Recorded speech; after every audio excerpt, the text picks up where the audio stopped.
In the heart of a bustling city cloaked in mystery, two stories of hope and despair intertwine under the chilling veil of the unknown. Welcome to Winnipeg, a city pulsating with vibrant life yet shadowed by an undercurrent of unresolved mysteries. Here the narratives of Sylvia and Amber Gaboche unfold, their lives and sudden disappearances painting a stark portrait of anguish and the enduring issue of violence against Indigenous women. Sylvia, a young woman from Swan River, ventured into Winnipeg's embrace, seeking a new chapter but found herself ensnared in a web of exploitation and loss. Her disappearance in 2003 left a void, a silent scream echoing in the hearts of those she left behind. Not long after, the same shadows that swallowed Sylvia seemed to claim her cousin Amber, weaving a tapestry of sorrow and mystery. As the city moves forward, the shadows hold stories untold and unresolved. Sylvia Ann Gaboche, a young mother-to-be from Swan River, stepped into the city's heart, never to return. Born into the tranquil life of a small Manitoba town, Sylvia's journey to Winnipeg was marked not by the pursuit of dreams, but by the necessity of survival. In the early 2000s, enticed by the promise of a fresh start, she left behind the familiar landscapes of her childhood for the bustling uncertainty of urban life. Sylvia's story is a poignant illustration of vulnerability met with exploitation. In Winnipeg, the harsh realities of city life quickly enveloped her. She found herself navigating a world far more ruthless than she had anticipated, where shadows lurked not just in the alleys, but in the corners of everyday interactions. Her life became a precarious balance between fleeting moments of joy and the overwhelming forces of addiction and abuse.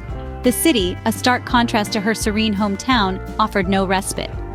As Sylvia grappled with her new reality, the support systems that should have been her sanctuary failed to shield her from the city's darker undercurrents. Her days became a mosaic of survival tactics, each more wearing than the last.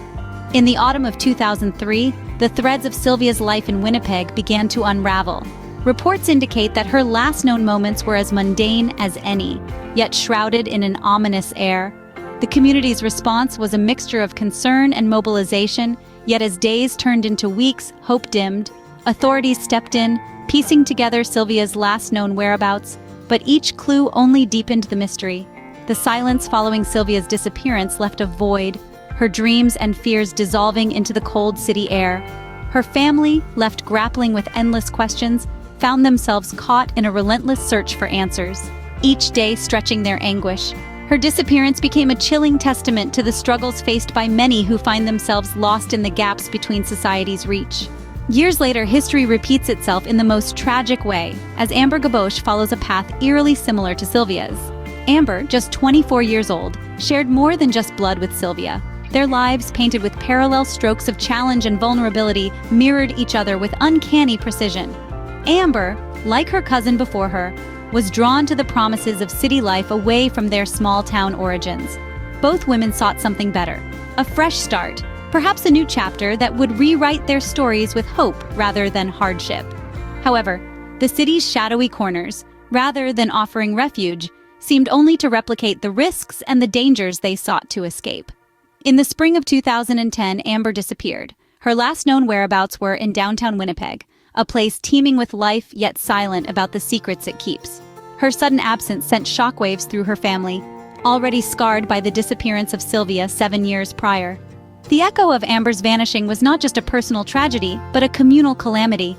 The impact on the Gaboche family was profound.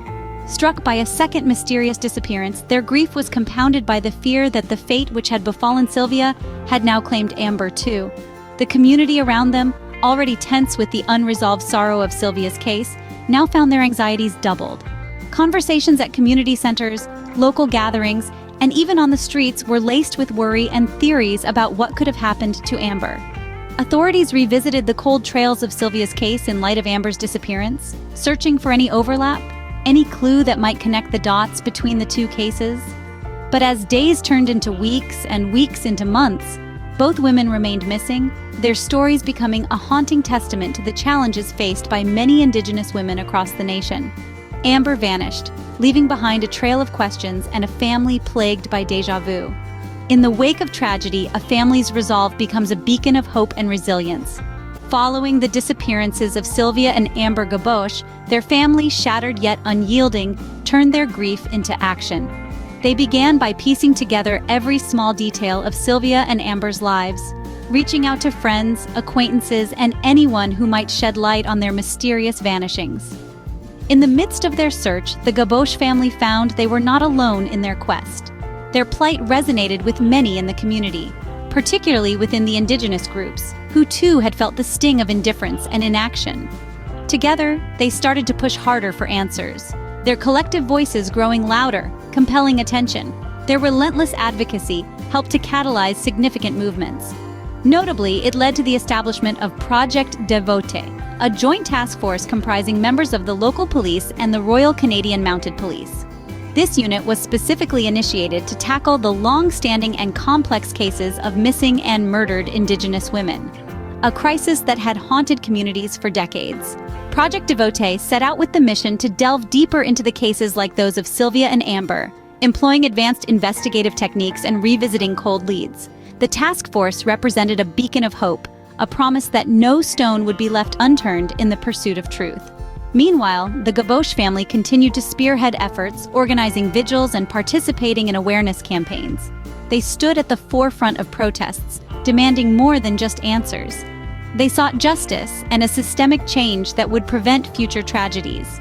Their determination painted a poignant picture of resilience. Each step they took, each candle they lit, and each poster they held high was a testament to their enduring strength and love for Sylvia and Amber. Their voices, though strained, never silent, demanding justice and answers that seemed just out of reach. The disappearances of Sylvia and Amber are not isolated incidents, but part of a larger, more disturbing pattern. As we delve deeper, we uncover a systemic issue that has long plagued Indigenous communities across Canada. This isn't just about two women, it's about thousands who have faced similar fates, their stories often lost in the vast silence of indifference. Indigenous women and girls in Canada are disproportionately affected by violence. A staggering fact emerges from the shadows. They are 12 times more likely to be murdered or go missing than any other demographic group in Canada, and 16 times more likely to be slain or disappear than Caucasian women. This chilling disparity isn't just a statistic. It's a reflection of deep-rooted societal and systemic failings that stretch back for decades. In response, movements and advocacy efforts have surged forward, driven by the relentless spirit of communities that refuse to be silenced any longer. The establishment of the National Inquiry into Missing and Murdered Indigenous Women and Girls is one such stride towards justice. This inquiry, though fraught with challenges and criticisms, aims to address the systemic causes of violence and the cultural genocide against Indigenous women. Grassroots movements like the Red Dress Project, which uses red dresses as a powerful visual symbol to represent the missing and murdered, have brought international attention to this crisis.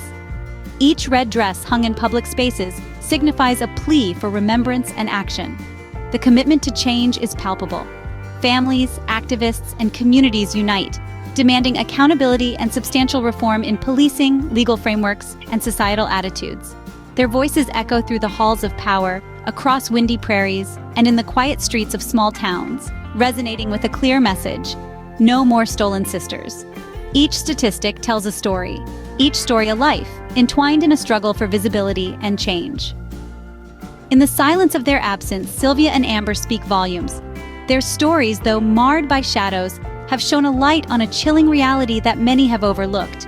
Throughout this narrative, we've explored the heart-wrenching disappearances of two vibrant souls from the same family, each leaving behind a void that echoes through the lives of their loved ones and their community.